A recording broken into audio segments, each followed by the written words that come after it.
I guess good morning. We last left off where the audio got deleted somehow. So I think this is as close as we got from the last stream. So hope you guys enjoy what's coming up. Of course I did. I cut my palm and bled quite a lot. But Master was not concerned. She just stood there and casually lectured me about it. See, that's what you get for not holding the sword properly, she told me. She then crouched down next to me and said, "Give me your hand. I'll teach you to bandage this wound. After that, it's time to learn how to truly hold a blade." Excuse me for asking this, Clorinde, but how old were you exactly when all this happened? Probably around, 3, give or take. 3? Isn't that when most kids are still struggling to hold a fork? As I said, Master was rather inexperienced in the ways of raising children. She believed trial and error was the best way to teach a child what they're capable of. I'm not so sure this is a question of experience. I didn't see anything wrong with her ways at the time. And anyway, children don't get to choose how they're raised. Oh, she did bring me back a pet from Liyue once. It was a Geovishap hatchling. A Geovishap hatchling? For a pet? That seems even more dangerous! What she said was this: make sure to get along, you two. If you really can't agree on something, just settle it with a fight. Whoever loses is the real pet.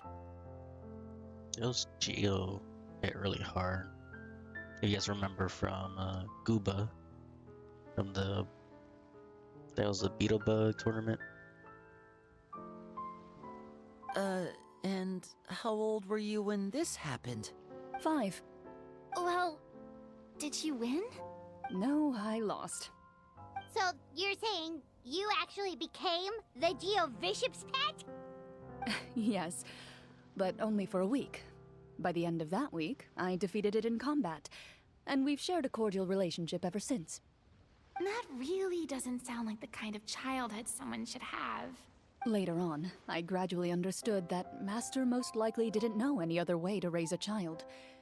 She was a marechaussee hunter, but I never heard her bring up her own parents. Thanks to her, I learned how to navigate the forest by the age of 6, and could hunt monsters in the wild by myself the year after that. Even though the training she subjected me to was strict, she always made sure to take me traveling when she had the time. We met many of her friends during those days. That was also how I met Mr. Callis and his family. I still remember the first time we met. You were too scared to join our picnic and hid behind Ms. Petronia the whole time. I still hadn't really met many children my age at that time, so I didn't know how to interact with others. After that, though, you started coming over a lot. You loved challenging people to shooting competitions, remember? I don't think many members of the Spina ever beat you in one of those. I had a lot of fun during those days. I enjoyed them too. Oh, do you remember that one time we went exploring around the Spina together?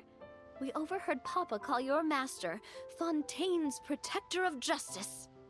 We tried to pretend like we never heard anything, but you nearly let it slip that one time. Protector of Justice? Oh, wait, you mean that vigilante hero from 20 years ago? The one who was always active at night? Yep, that would be her. She often would put on a black cloak and go out at night. I never knew where she went or what she was doing. Until, like Navia said, we overheard the truth from Mr. Callis that night. So, Batman, right? 20 years ago, huh? I still remember the guards leaving all kinds of witness reports about her on Nervalette's desk. My apologies. Oh, there's no need to apologize. You had nothing to do with it.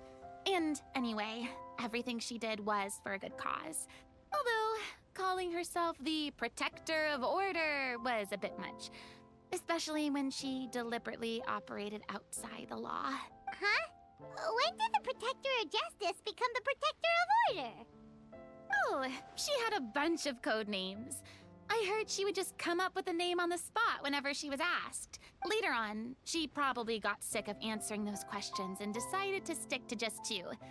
The Protector of Justice and the Protector of Order. That sounds like her, all right. I bet she forgot which of the two she'd use by the time she got back each night. Well, she certainly sounds like a fascinating individual. With her strong sense of justice, it's no surprise her student followed in her footsteps. It's true. I always wanted to become like her. Someone powerful, independent, and with a strong sense of conviction. But she suddenly disappeared the night I turned 10 years old. Oh. Disappeared? What happened? The crab's on the food. That's funny. I have no idea. She didn't even leave a note. I was never able to find out where she went. It would be interesting if she was one of the hexes and circles. That night, I was celebrating my birthday at Navia's house. But Master never came to pick me up. When I returned home on my own, it was to an empty house. When she still didn't appear after a few days, I went to Mr. Callis's house to ask about her whereabouts. But he only shook his head. Papa probably didn't know either. I know he sent a few people to investigate the matter in secret, but they never found any credible leads. Don't worry, I understand. To be perfectly honest, given Master's personality and way of doing things, it all made a lot of sense. If I had to guess, I'd say she probably used it as an opportunity to force me to become independent.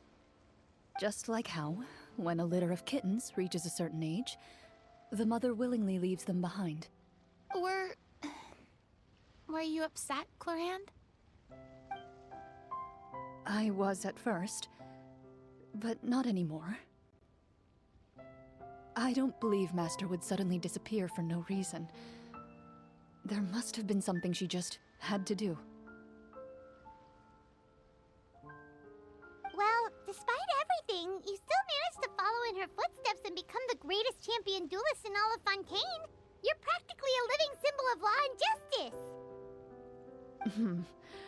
I suspect my position would be far too by the books for her. Master always did whatever she pleased. But you're right. I suppose I do take after her in some ways. Who knew Clorinde had such an interesting past? I never had the chance to ask her about it before. And I wonder, if Clorinde's master were the champion duelist back then, would that duel against Mr. Callis have gone differently? Oh no. Judging by the atmosphere, Clorinde and Navia are probably thinking something similar. The mood just got super awkward all of a sudden. Well, anyway. Would you look at the time? It's getting dark, so we should probably call it a day for real this time. If we keep talking like this, we really will be here all night. I had a great time today, Miss Clorinde. Thank you for being our GM. Anytime. The script was good, but I've got to say, your childhood stories were even better. Hey, you should tell us more about that fight against the Geovishop sometime. Maybe your master was onto something. You could be right. What does she mean, onto something? I certainly don't know any 5-year-olds who want to fight a bishop in their spare time. That's funny. Guess I'll head back as well. I need to save my energy if I want to continue enjoying the story tomorrow. You're that excited to hear about my fight with the bishop? I was talking about the script.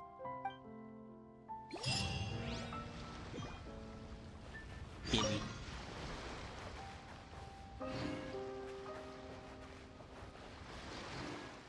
Yep, got the crab.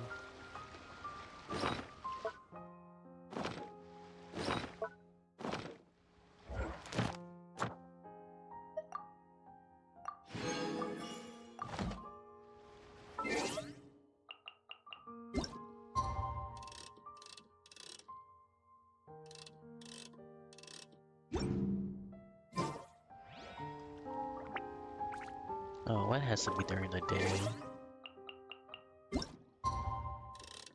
Nighttime's so much better.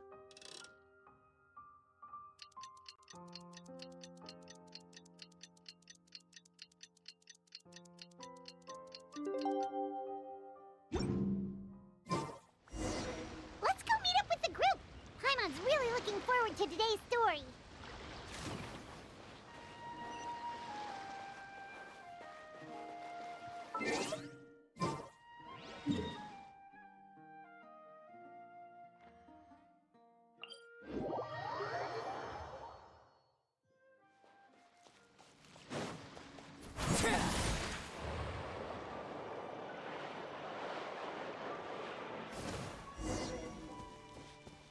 Ooh, it's a domain.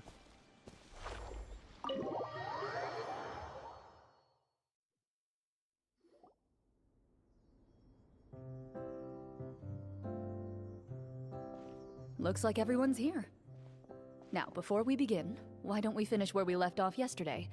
There was an important decision to be made, yes? I'll pour everyone a cup of tea.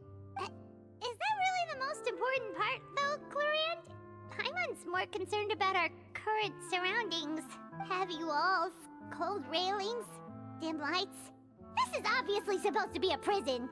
I admire the work put into the set.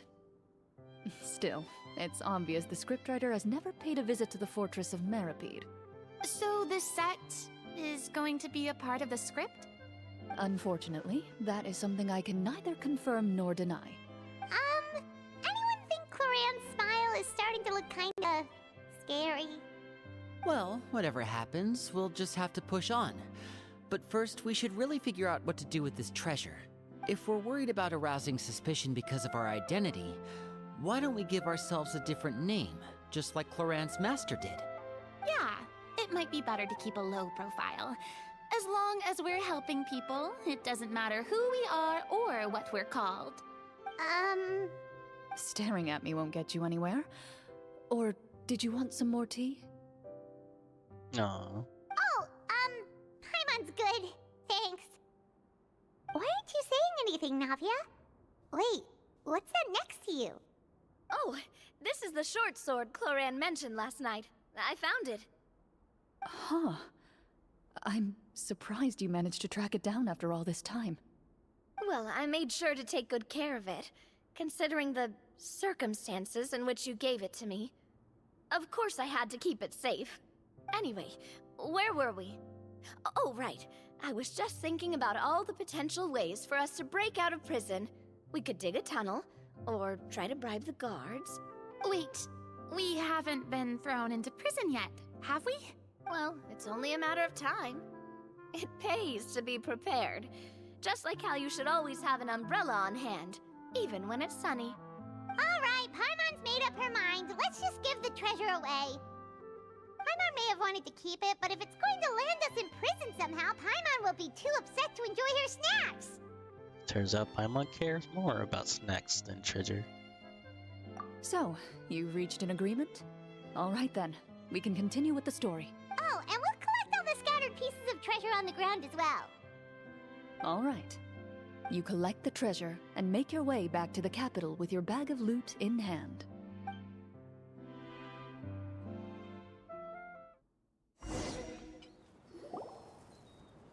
The city is still shrouded in a gloomy, oppressive atmosphere, but your spirits are surprisingly high. In places where sunlight struggles to reach, you generously share your wealth with the children, the elderly, and the poor in urgent need of help. Thank you, kind soul. The elderly woman's look of gratitude follows you as you walk away, her eyes never leaving your back until you move entirely out of sight. However, there's still quite a bit of Mora remaining. It appears you haven't made much progress. She's probably trying to tell us to speed this up. We need to hurry up so we can address the sorcerer problem. Should we go find that man again at the square? He seemed like a pretty responsible guy. I'm sure he knows the people here far better than us. Oh, good idea! Just as you start to make way to the square, intent on finding the man again, there's a voice.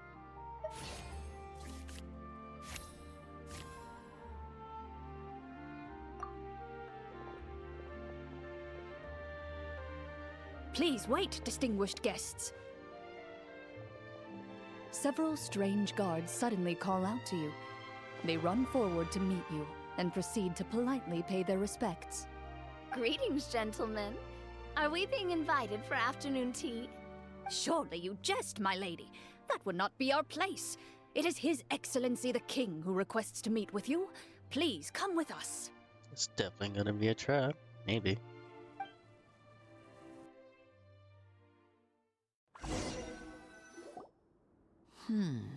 Do you think this could be a trap? Well, we have to investigate the court at some point, right? Meeting the king himself would be a fantastic opportunity to do that. I say we go for it. If something happens, we'll just turn the whole place upside down. That sounds a little intense. After a quick discussion, you nod to the guards and agree to follow. They lead you all the way to the audience hall of the palace. Gilded tables line both sides of the hall. The space itself is adorned with all manner of expensive antiques, glass shelves, and silver candlesticks.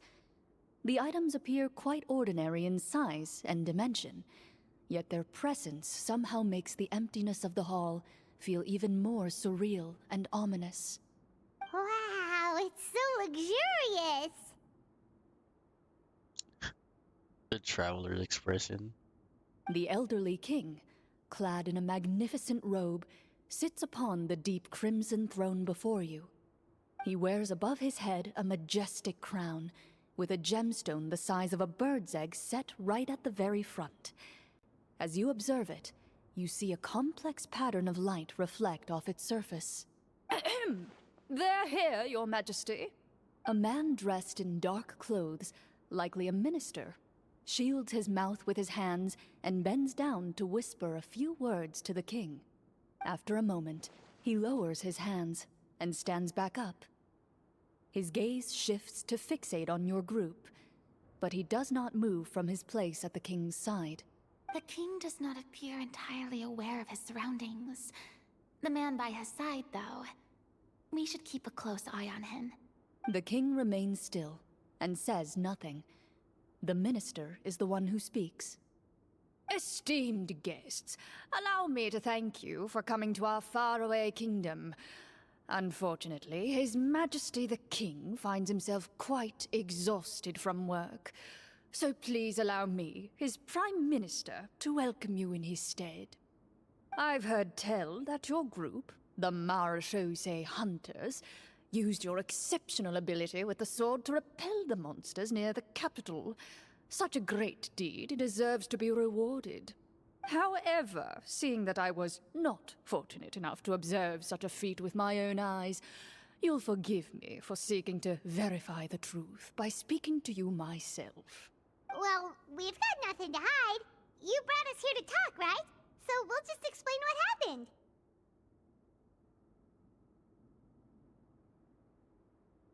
The golem's blades were so powerful, they could cut down trees in a single swipe. It took a lot of effort to defeat them, even for trained swordsmen like us.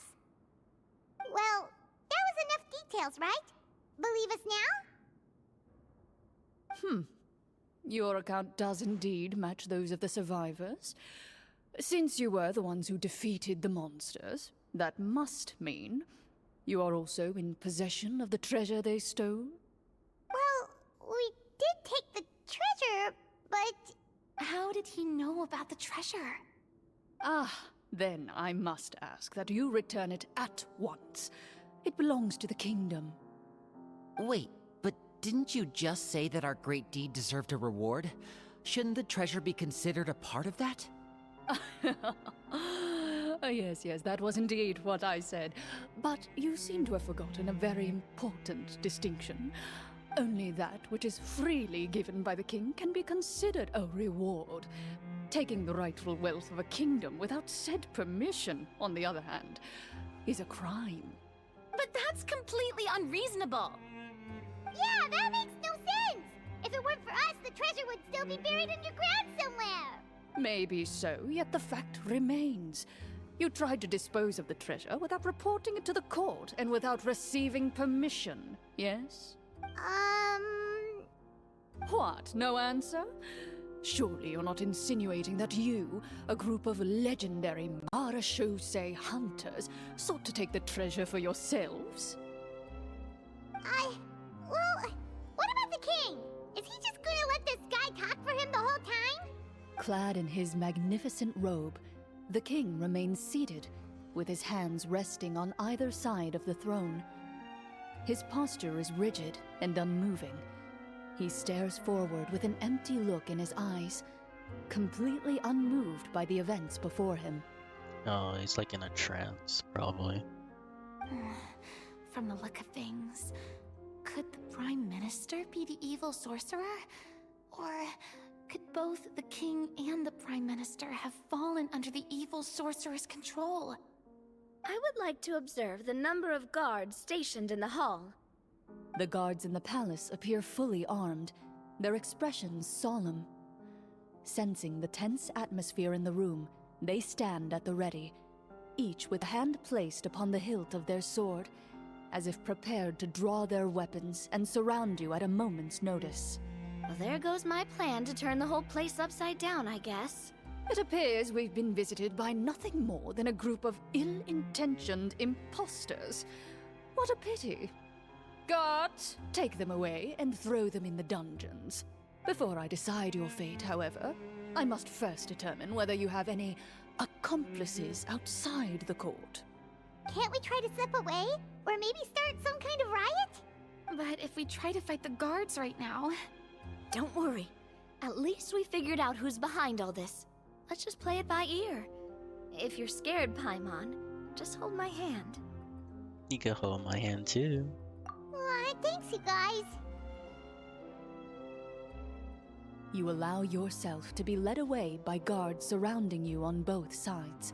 It's only when you begin to feel drops of water falling from the dungeon ceiling and smell the stench of death and decay all around you that you finally realize you've stepped into a completely different world. Stay here and don't try anything funny. The guards lock the cell door and leave without looking back. Wait, sir! Your voice echoes through the dark hall, but the only response you receive is the sound of water dripping from the ceiling. No! What should we do now? Carve out a new path of fate with our own two hands, of course. I draw my weapon. You reach toward your waist, but find nothing there. You now recall that your weapons were confiscated before the guards locked you in the cell. The bag of treasure along with them. What about that knife I hid in my boot? When did you hide it in there? When I was thinking about digging a tunnel. Rejected. You failed to inform the GM of this course of action. Moreover, the guards would have conducted a thorough search before throwing you in prison. And the keys to the cell aren't anywhere to be seen? Correct. You don't even feel a lock hole on the cell door. Oh, well, there goes all our plans. Indeed. Huh? Why are you the one saying indeed? Because that statement holds true for me as well. This is where the script ends. Interesting. What? That's a terrible ending! Generally speaking, this should be the point where the scriptwriter gives the players some kind of hint, or gives the GM some kind of code for how to move forward. I mean, maybe they just really wanted us to be immersed in the feeling of being in prison? Like, they'll only show us the way out once we've grown truly and utterly desperate? That is a possibility. If only there were desserts and tea in real prison. Oh, wait, guess it's kind of how the Fortress of Meripede works if you're lucky. That's true. Oh, before I forget, Navia, the short sword you had with you earlier.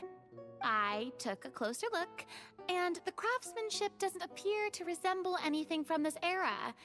If I remember correctly, that style was last in vogue several hundred years ago. Wait, Clorinde said that sword used to belong to her master, right? Does that mean her master has been alive that long? I doubt it. The way she went about things often made her seem childish more than anything.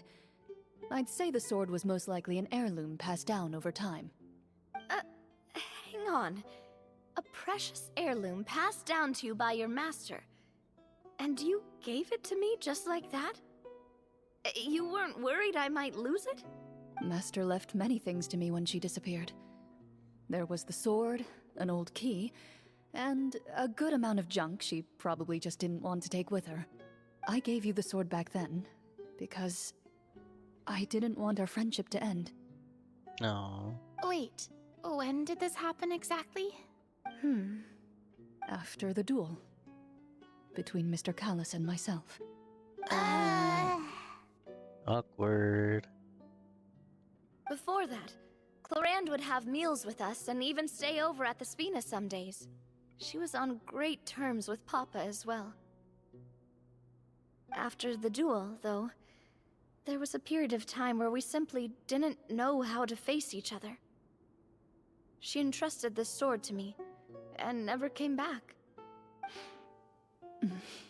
We were both sad, and conflicted, and totally overthinking everything as a result.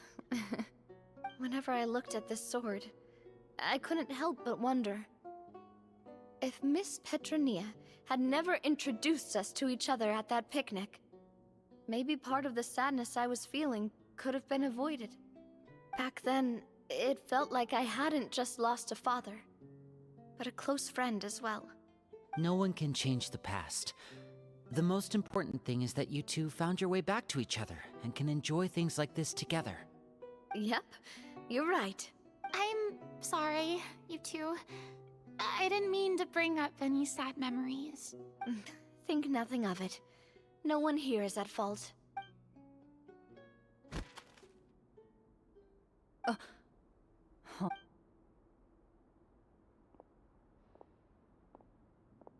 Interesting.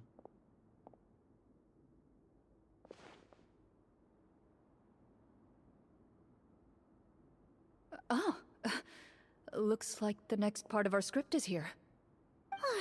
Perfect timing. The situation was really starting to get desperate. And not just because of the prison thing. From Clorinde's face, Paimon really can't tell if it's good news or bad news. It speaks to her professionalism as a senior GM. Maintaining a poker face takes true skills. Water continues to drip from the ceiling. In this lightless dungeon, you lack a reliable way to tell how much time has passed. Eventually, you get used to the unpleasant odor of straw, mold, and rust, and find yourselves alternating between fits of drowsiness and despair. Suddenly, you hear footsteps outside the door. Heads up, everyone. Someone's coming. Gather close, everyone, and keep your voice down.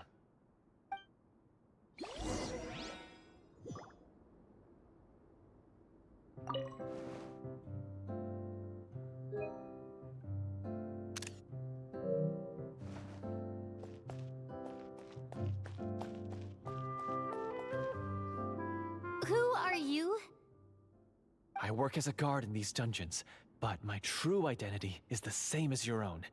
I'm also a marechaussee hunter. Ooh, nice. Shh! I've already sent away the other guards, but if we make too much noise... I understand, but how can we be sure we can trust you? The king has issued a formal decree. In light of the irrefutable proof of your crime, you're to be executed before tomorrow's sunrise. If you want to escape, it has to be now. Executed?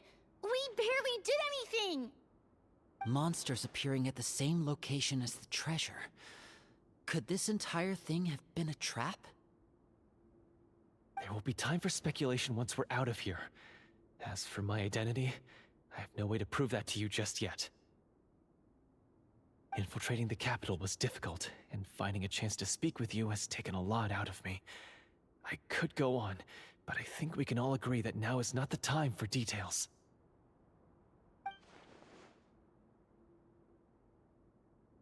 Have you seen our weapons anywhere, sir? Don't worry, I brought them with me. They're just behind the door.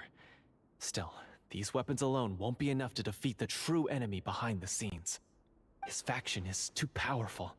The guards are all under his control, and he's even stationed a number of golems in various rooms throughout the palace. To defeat him, you must find a secret vault. It is said that within that vault, the Marechaussee hunters of the past left behind a treasure with the power to defeat the sorcerer. You're not coming with us? No, I'll remain in the dungeons to deal with the guards. I'll try my best to distract them so they don't go after you. As long as my identity is not revealed, I'll be able to aid you when the final battle comes. In that case, please stay safe. Thank you for your concern. I will do my utmost. As for the location of the vault, here, this map should lead you there.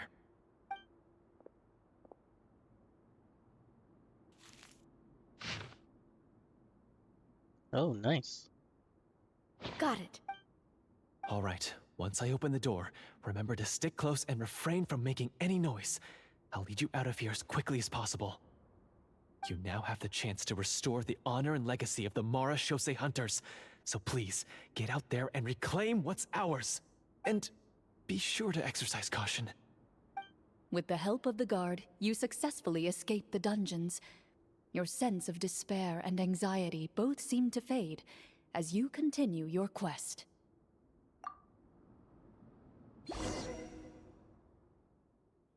Wait, we didn't get to use our skills at all while we were in prison. Who knows when we're gonna get the chance to use that cool summon spell?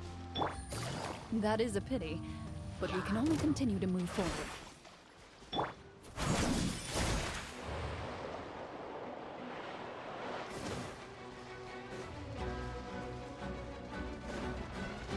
Transfix!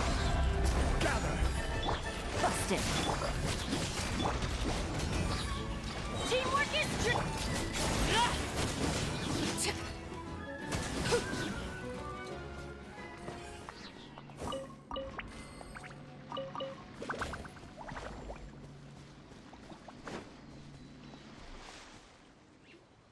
This should be the place marked on the map. This bit of rock certainly looks suspicious. Well, I'd say an investigation's in order then. Plus, if all else fails, we can just blow it up. Wow, you really meant that! That's Before funny. you lies a serene stretch of open water, its surface shimmering a brilliant shade of sapphire blue. Well, guess this means it's time for a swim!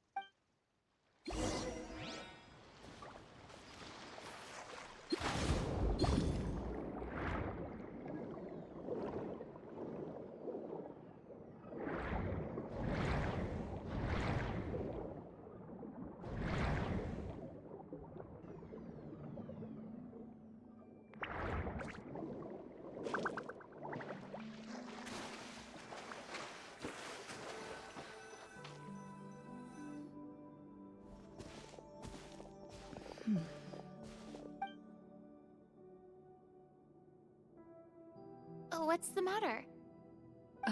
It's nothing. As you step into the cave, you find yourself in an eerily quiet space. Before you lies a narrow passageway that appears to trail off endlessly into the distance. Maybe she recognizes this place from her childhood.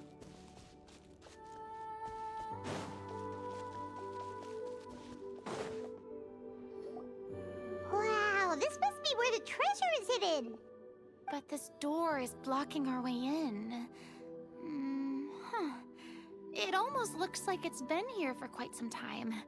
I've got to hand it to the tabletop troupe. They really went all out with the props. Huh. What have we got down here? A kind of mechanism connected to the door? A pattern on a stone door. That's something Master mentioned before. Is something wrong, Clorinde? After a long, difficult journey, you finally arrive at the location indicated by your map. It appears to be an ancient site of some sort, where treasure likely awaits. Your surroundings are exceedingly quiet and serene, as if the secret that slumbers here has never once been disturbed. If you listen closely, You can almost convince yourself you can hear the sound of its calm, gentle breathing. That description makes Paimon feel kinda bad for disturbing this place. We're doing this for the sake of the people, to free them from the evil sorcerer. I say it's time for this treasure to once again see the light of day. Lenny's right. We need to keep going. The future of the kingdom depends on it. The next part of the story requires us to solve the puzzle, right? Let's start exploring the area. Yes, that should be fine. Something feels off about all this. Guess I'll just have to improvise. Maybe the guy who made the square wants the treasure that lies within the whatever, the hunters.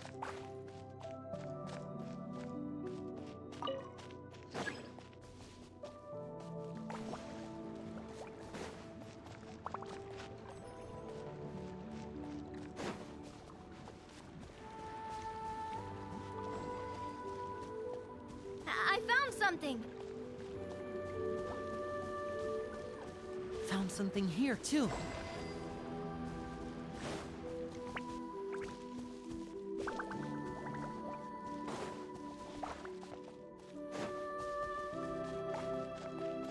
Same here.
It worked!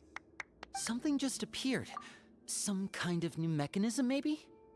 By solving the puzzles, you prove yourselves worthy of inheriting the secrets of the past.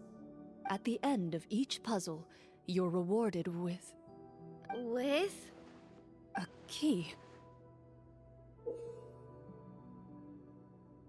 Oh, it must be the key to the big door. Huh?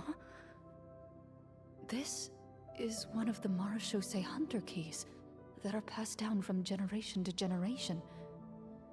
It looks just like the one Master passed down to me. It is said that 4 keys in total are required to form the final, complete key. And it seems like we just collected 3 of them.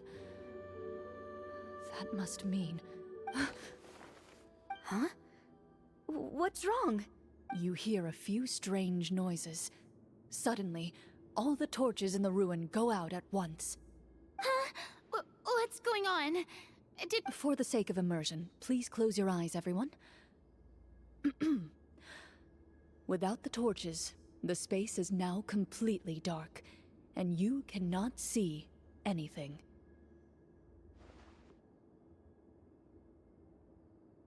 But Paimon can still see a little bit over here. Don't break the immersion. Oh, right. Sorry. Suddenly, you hear the sound of footsteps pierce through the darkness. There's someone else here? Oh, this is so unsettling. I can't see anything.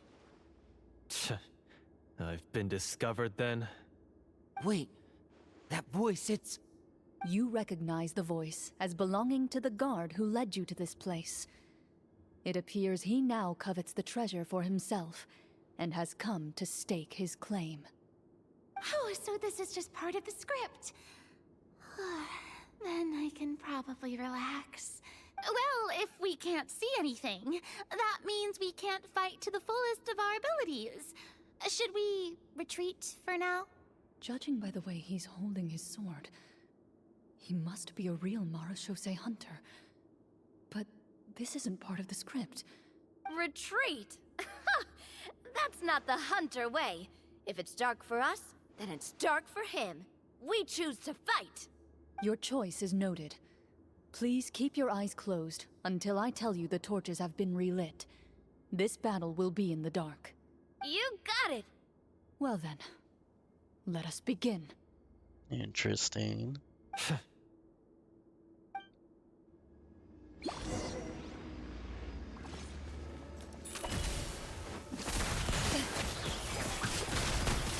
I'd like to try to hit him with my sword. Your strike is successful. Ha! Your faith Is he still standing? Couldn't... Is it over? Can we open our eyes now? The enemy is strong and relentless, but the battle is nearing its end. The torches have not been relit. What about now? Final strike. Ha!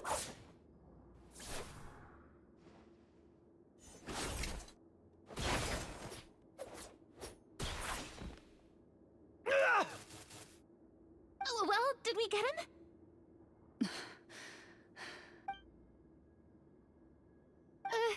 Clorinde? Warm fire flickers across the walls once more. Your vision is now clear. In an impressive display of courage, the four of you successfully defeat the uninvited guest. That look in his eyes. It's like he became an entirely different person as soon as I defeated him. Huh? Mr. Florian? Oh, wait. We're supposed to be role-playing. I should stay in character. Speak your name, guard. Why did you lead us here just to betray us? Is this treasure really more important to you than bringing peace to the kingdom? What kingdom? What peace? Those were nothing but lies! I, Florian, am a true Marechaussee hunter, descended from hunters of ages past. So he's also using his real name. Or, wait, was that the name of his character from the very beginning? Then I'm even more confused. If you truly are a Marechaussee hunter, shouldn't you want to help us just like you said before? Shouldn't we fight together for the sake of the people? What do you know? In this day and age, there's no glory to be had as a Marechaussee hunter. What's that supposed to mean? My skills were passed down to me by my father. We lived a life of obscurity in the remote wilderness. Still, he devoted everything he had to being a Marechaussee hunter. And what did he get in return? A life of poverty and pain. In a world that forgot all about him. When he died, not a single person came to mourn his passing.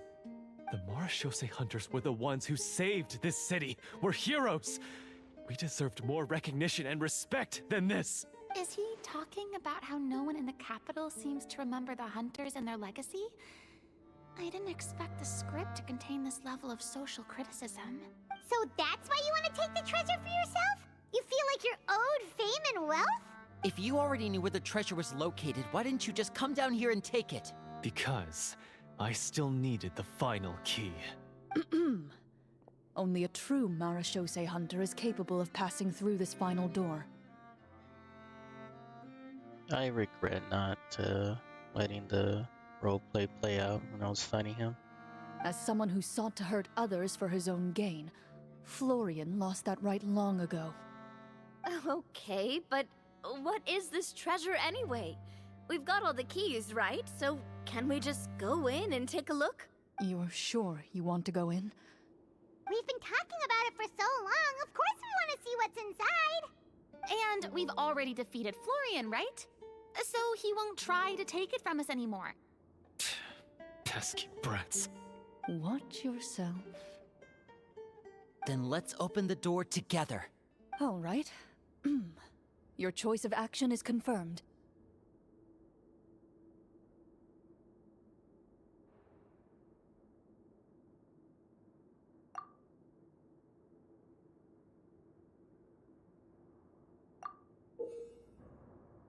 Before you, the door to the treasure, sealed and undisturbed for more than 100 years, finally swings open. You hear the shrill wail of the door hinge as it rotates for the first time after years of disuse, almost like a sleeping giant letting out an extended yawn.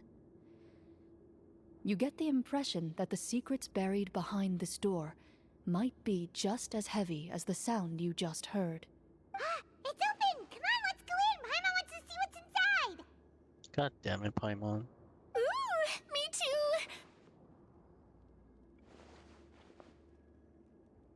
Ugh, uncovering hidden treasure is the most exciting part of adventuring. What do we... A stone tablet? And some shabby weapons? You call this a treasure vault? Looks more like an abandoned warehouse! Maybe the troop ran out of budget at the end? They provided a super immersive experience at the beginning only to drop the ball at the most important part? They could have at least filled this place with cardboard Mora or something! Wait, I get it now. Paimon, this is the real Marachose Hunter treasure. This is it? The Marachose Hunter treasure is just a stone slab and some broken swords? I can't believe it. I refuse to believe it! He does sound like Ichigo for some reason. I don't know. I might overthink it. Oh dear. Whoa, are you okay? The Marachose Hunter before you appears to suffer a serious mental breakdown. He needs to leave the room for a moment to collect himself. One of you seems to understand the significance of the treasure already. If the rest of you wish to follow suit, you may remain here in the meantime and explore your surroundings.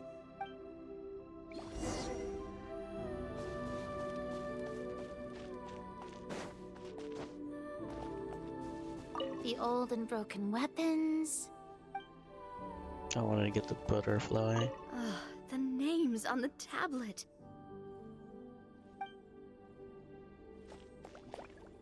What is the treasure supposed to be?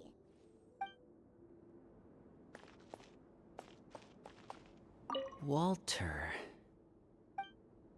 Walter?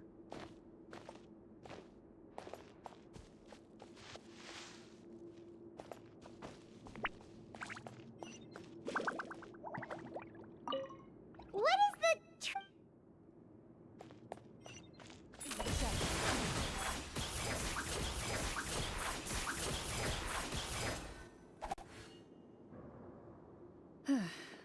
So, how are you doing?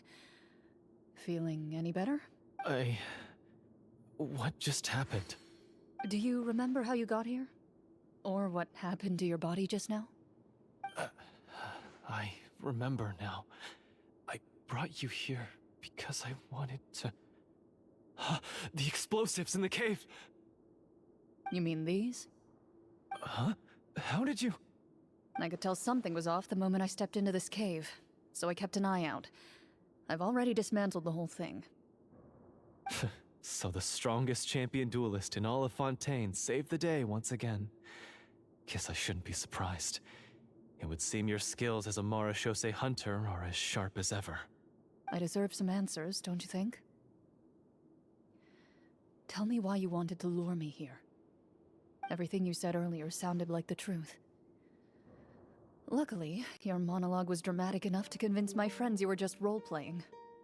I don't know. I just always felt like there was something in my heart that didn't belong to me. Something agitated and angry. Who knows? Maybe it was my own anger all along. I could never really tell. The feelings about my father and the other Marachose hunters are real. It just wasn't fair. I was angry, bitter that no one remembered them or praised their accomplishments.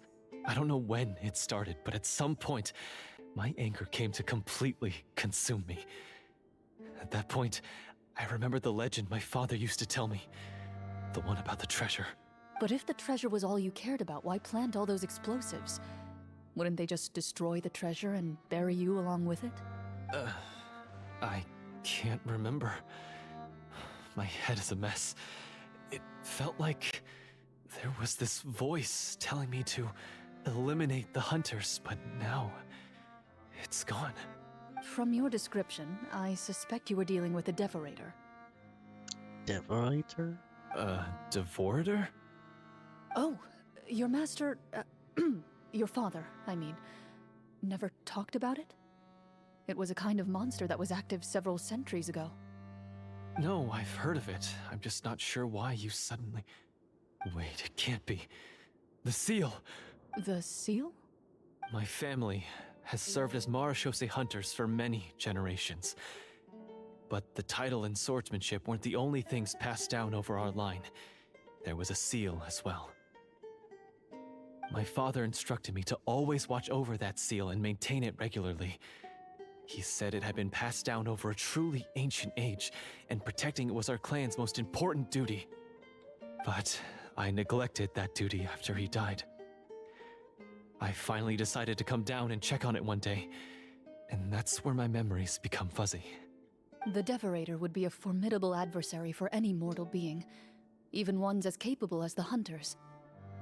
If you lacked the power to completely destroy it, you could easily fall prey to its influence and corruption. In light of this, some Marachose hunters chose to seal the Devorator away, in the hopes that a permanent solution would come with the passage of time. I heard it has the power to amplify the obsessions and desires in people's hearts, to the point where they overtake you entirely.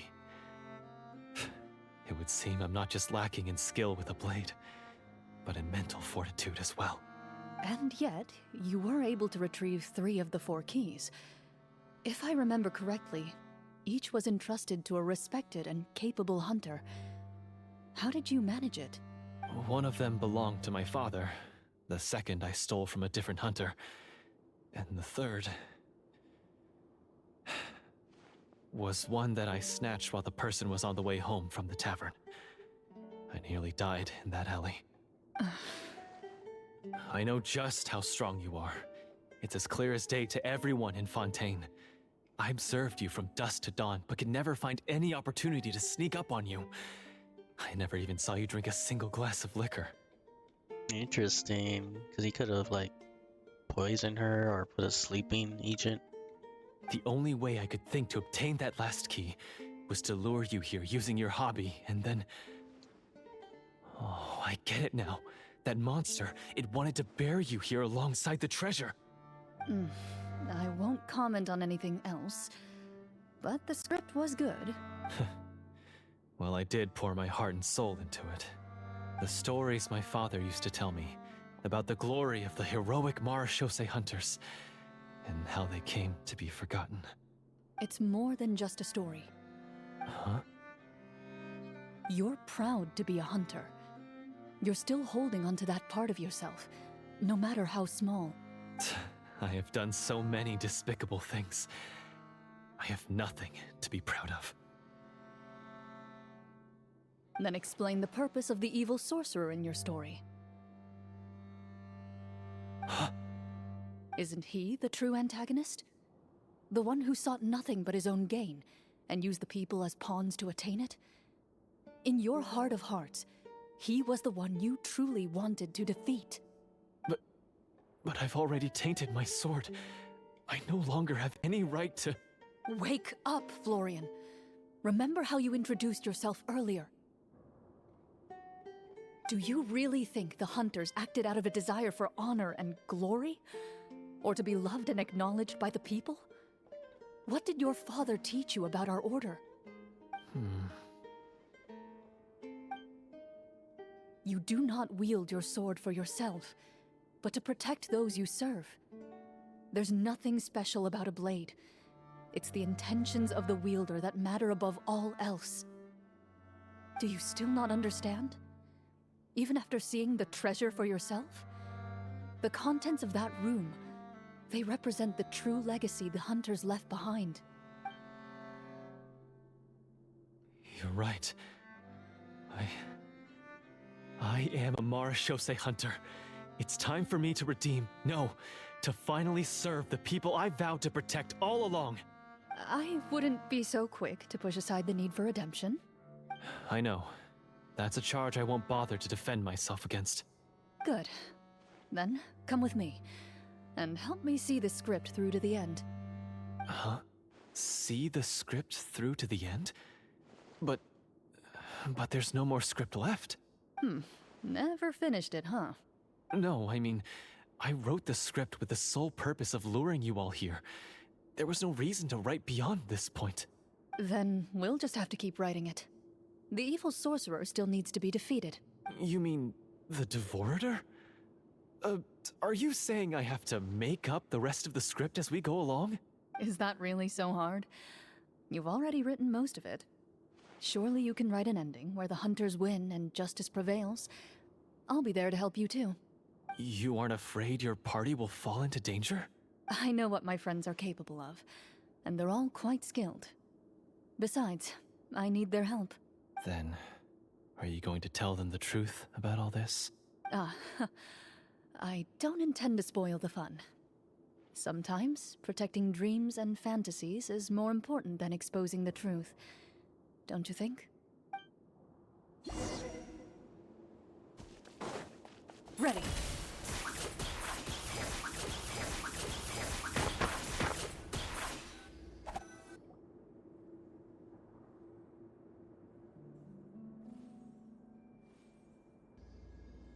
They're back! That took a while. Ahem! My fellow Marashose hunters, please forgive me, for I have sinned. Tone it down. Sorry. That's funny. After crossing swords with you and witnessing your courage in battle, I've rediscovered my true self and regained my pride as a Marashose hunter. Oh, do I smell a redemption arc? I confess, I was brainwashed by the evil sorcerer. He asked me to lure you here so he could bury you in this cave. That little... Wait, you're saying all of that wasn't you, but the evil sorcerer? That's right. He's adept at manipulating the hearts and minds of the people. I fell under his influence because I did not possess a strong enough sense of will. Huh. And how are you going to prove that you're a changed man? We're not going to fall for the same trap twice. To be perfectly honest, I only came to my senses after seeing the treasure. It reminded me of my father's past teachings. The treasure was actually... The names of all the Marashose hunters from ages past and their weapons? Wait, you already know? Of course. Don't underestimate a veteran role player's exploration skills. Oh, wait, I mean Marashose hunter Navia's exploration skills. We just finished reading through the content of the stone tablet. That tablet recorded the lives of some fascinating people. For example, this Marashose hunter called Est. She inherited the responsibilities of the Golden Hunter and passed judgment on many people. But in private, she had a very easygoing personality. Her favorite pastime was singing and dancing with her friends, and she was said to have a beautiful voice. So, she was just like you. Oh, you really think so? Oh, it could be the previous Archon. Not a Fossilor, but the other one. Well, when you put it that way, I suppose I also have a few things in common with this Walter. Working as an executioner, he supposedly used a countless number of tricks to confound his enemies in battle. Oh, if only I could have seen the feats of magic he pulled off back then. Their lives were all so exciting. You could write so many cool books about their accomplishments. How could they have all been forgotten? Because they chose to be. To hunt monsters that only appear in the shadows, you must also operate in the dark. To be a Marashose hunter is to willingly give up on wealth and fame.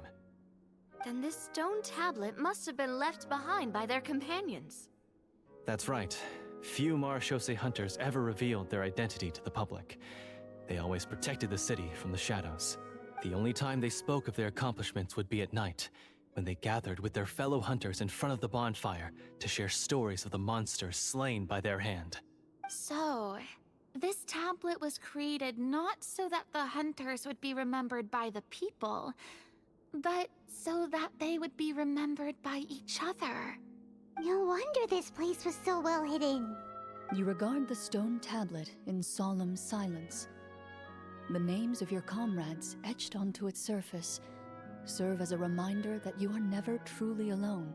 The tablet proves that, although a hunter walks a shrouded path, it is not a solitary one. There will always be those who walk beside you, a fact that remains as true today as in ages long past. Their legacies shall continue to be passed down from generation to generation, as everlasting as the stone onto which their names are carved. Father, you once told me that I should seek out the treasure if I ever became lost. So this is what you wanted me to find. I decided to trust you. Thank you, my friend. You are very kind. I implore you, everyone, please give me a chance to make up for all I've done. Allow me to fight alongside you and defeat the evil sorcerer that threatens the peace and prosperity of everyone in this kingdom. Well, I say we let you join. Sounds good to me too. Everyone makes mistakes. What matters is what you do to make up for them. I have no objections, but Mr. Florian, do you even know how to defeat the evil sorcerer? When he took over my mind, I gained some insight into his thoughts. Every time I thought of the treasure, he reacted with a strong sense of fear. Huh? He's afraid of the treasure? But there's nothing here except some broken weapons and the stone tablet. What if the secret's hidden inside these weapons? GM, permission to investigate.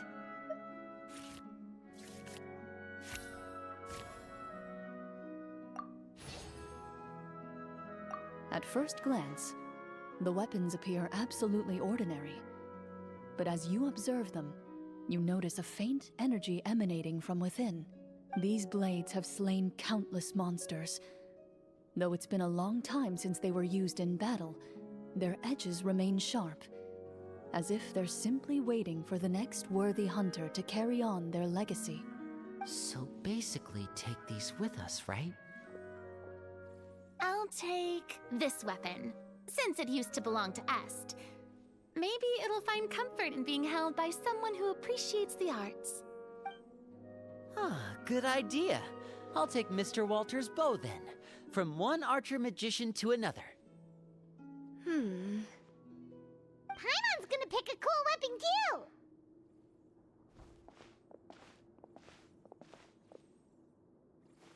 As you grip your weapons, you can almost feel the will of past hunters coursing through your being. It's a feeling of courage, determination, a silent vow passed down from generation to generation that says, eradicate the monsters, no matter the cost.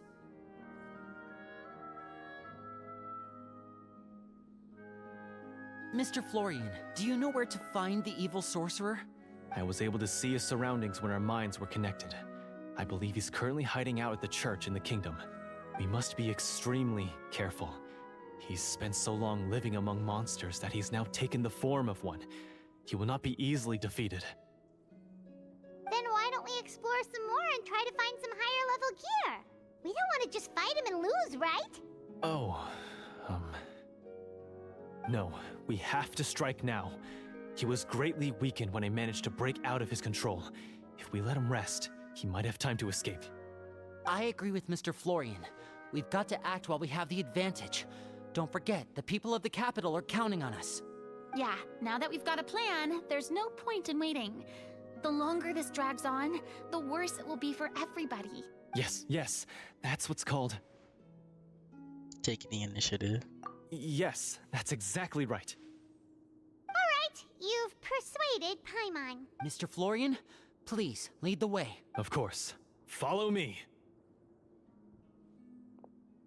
He had to set up so many scenes today, and now he has to join in for this last part. I really don't envy his job.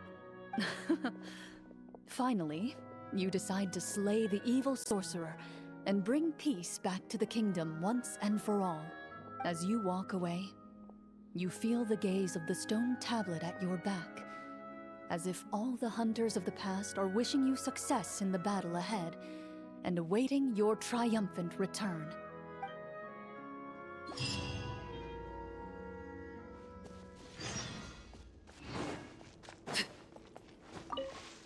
I want the butterflies.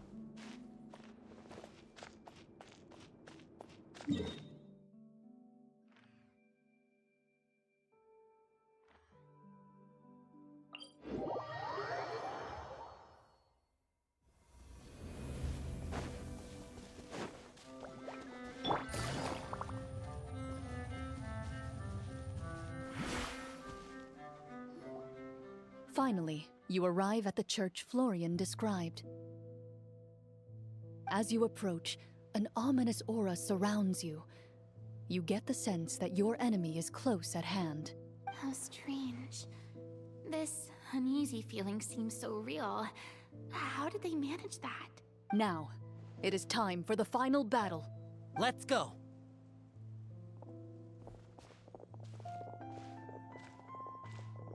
Florian, wait. What's wrong? I think you should wait outside. You've already been corrupted by the Devorator once. It could easily re-enter your mind and take control of your body. I don't think it's a good idea for you to be this close.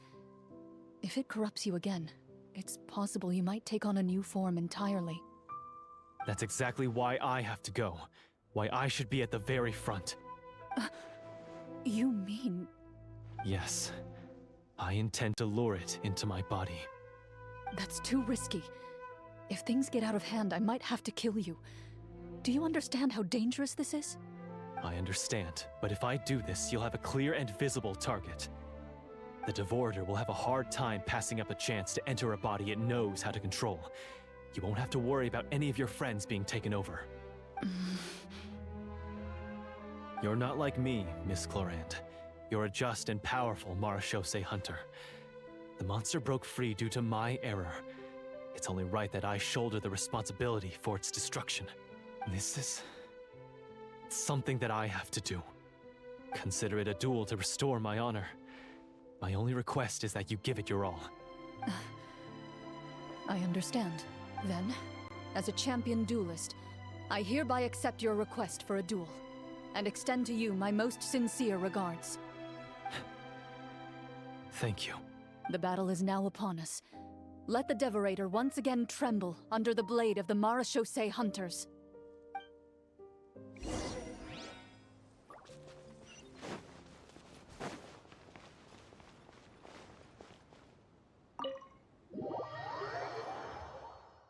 Does he really have to? Huh?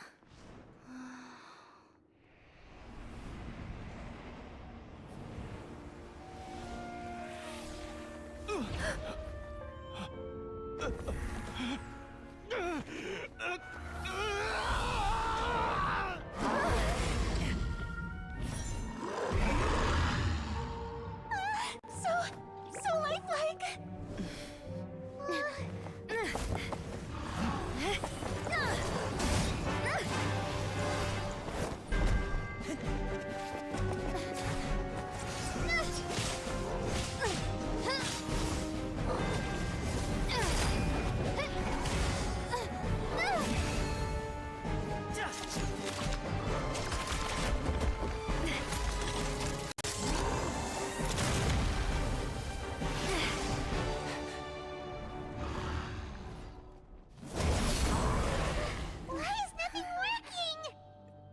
This foe is not invincible.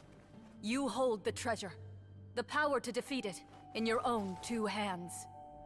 The treasure? You mean... the names! It's the Marechaussee hunters' names! How are we supposed to... You forget, Paimon? There's still one skill we saved until the very end. Hunters fight not for fame, but to aid the people whenever they are summoned. Walter the Marechaussee Hunter, master of 1,000 tricks. executioner of the Phantom Hunters. I call for aid!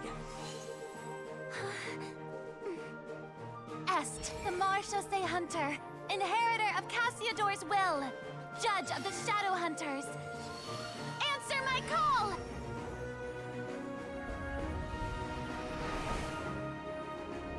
Petronia, protector of justice and order. The hunter I respect the most. Thank you for saving my friend, the best one I'll ever know. Please, lend us your strength.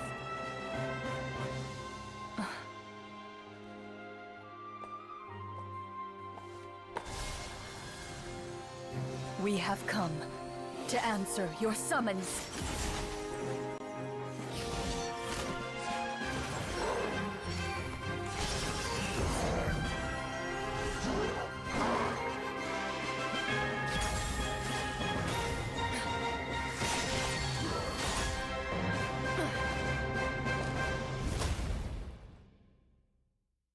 And so, the monsters were eradicated, and the sorcerer was defeated. Peace soon returned to the capital. Those in the court, manipulated by the sorcerer, also recognized the errors of their ways.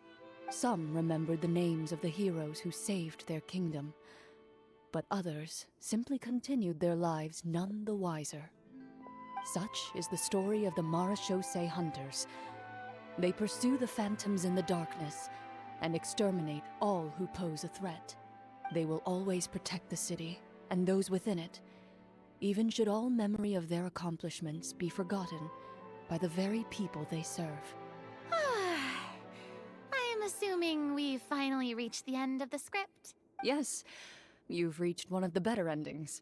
It's a pretty solid story overall. I thought it was just an ordinary adventure at first, but the further we got into it, the more impressed I became with the production and the plot. That final battle especially. All the effects were super realistic. Oh, right. Yeah, totally. Oh, she figured it out. Ah, that's a really good point. I never expected the weapons we picked up from that vault would have that kind of effect. Yeah, mine nearly scared the daylights out of me when it started glowing. I took a good look at it after we got out, but I don't think it ever lit up again. Oh, we should probably give these props back, right? I'll just leave mine here. Did you have a good time? Of course. Let me know if another script like this comes around. Sure, no problem. Then I'll head back for now. I think I need some time to fully digest everything that just happened. Once Mr. Florian is awake, please pass on my regards to him. He must be extremely exhausted to have passed out cold like that. You're right. He's had a lot to deal with. Well, see you all some other time. Toodaloo!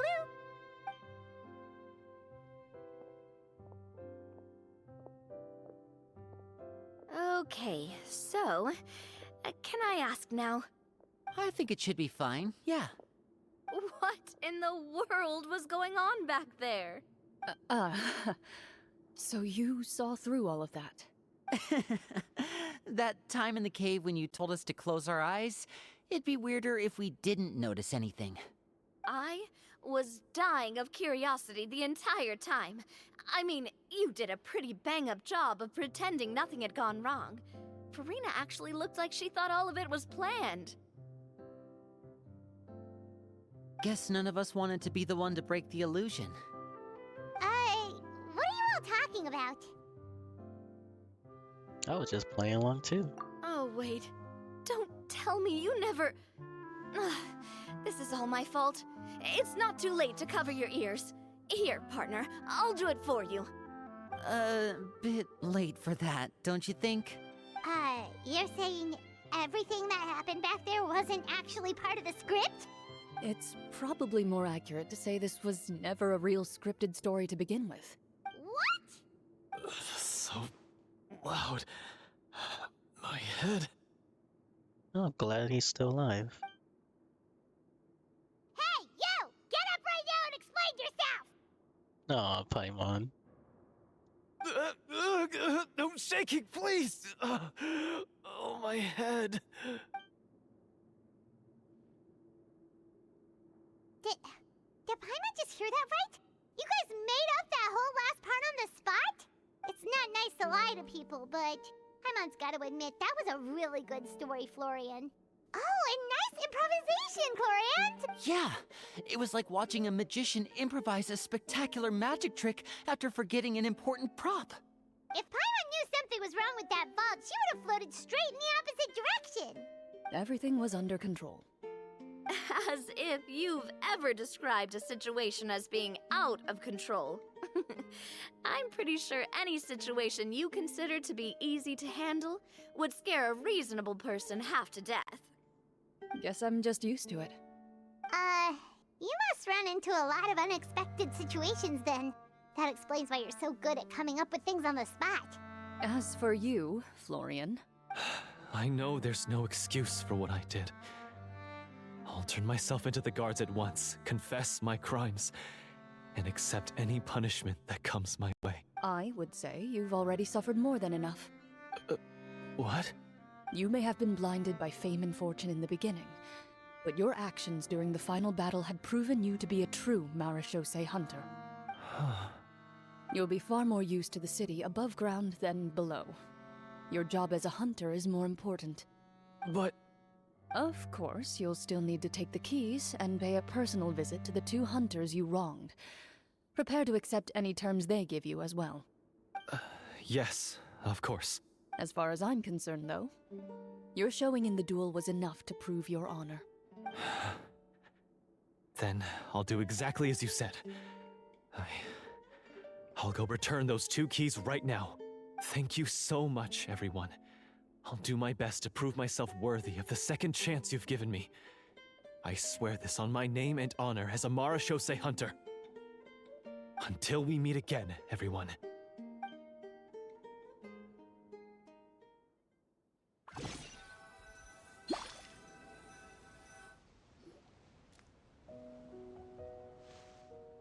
Speaking of Marechaussee hunters, what should we do about the treasure in that cave? Leave it be. Are you sure? We could show it to people, make it so that the hunters are remembered. Don't you want that? No. Every name on that tablet made the same choice. All hunters know what the path entails. I am no exception. My identity as a Marechaussee hunter is not something I need people to remember. I wish only to be recognized as a champion duelist. Nothing more. That's certainly very different from the path of a magician. Still, I admire your decision. Wait, Paimon just remembered something. If there were no special effects involved, why did our weapons begin to glow during the battle? That's because the Marechaussee hunters of ages past would often imbue their weapons with special enchantments to suppress the monsters. Whenever a monster was nearby, their weapons would start to glow. Oh, so that's why they had an effect on that guy near the end. I really thought the summons were doing all the work. Well, I'm sure the summons were a part of it too. Oh? How so? This particular devorator probably hailed from the same era as the hunters we saw in the room. The names you recited all belonged to the bravest hunters. Countless monsters fell to their blades. That's likely why the devorator visibly reacted when you said them out loud. So the names held the power all along! Navia, everything you said during your summon. Huh? Oh, I meant what I said. I mean, it was true to my character, so yeah, I'm glad you heard it. Just don't make me repeat myself. It's embarrassing. I wish I pulled her. I really appreciated those words. All right. Don't get all sentimental on me. Anyway, let's not talk about that anymore. I'm going to go on ahead. Don't fall too far behind now. She ran off! I should probably head back as well. This story was truly incredible. I might have to spend the whole night telling my siblings all about it. Goodbye. Traveler, should your name and deeds be forgotten, What do you think the significance of your journey will be? I suppose the significance would be the journey itself and the world we helped create. There's still value in the time I shared with everyone here, in the things we were able to accomplish, even if no one remembers them. A great answer. I'll remember it. What would your answer be, Clorinde? Me? The Marachose hunter says nothing in response to that question. Perhaps her answer lies in her silence. An unspoken vow left to echo through the night. The path she walks needs no explanation.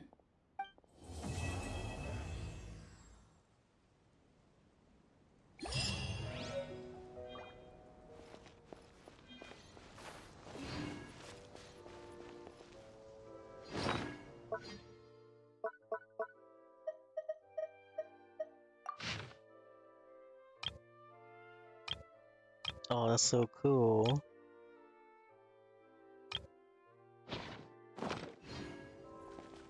Alright.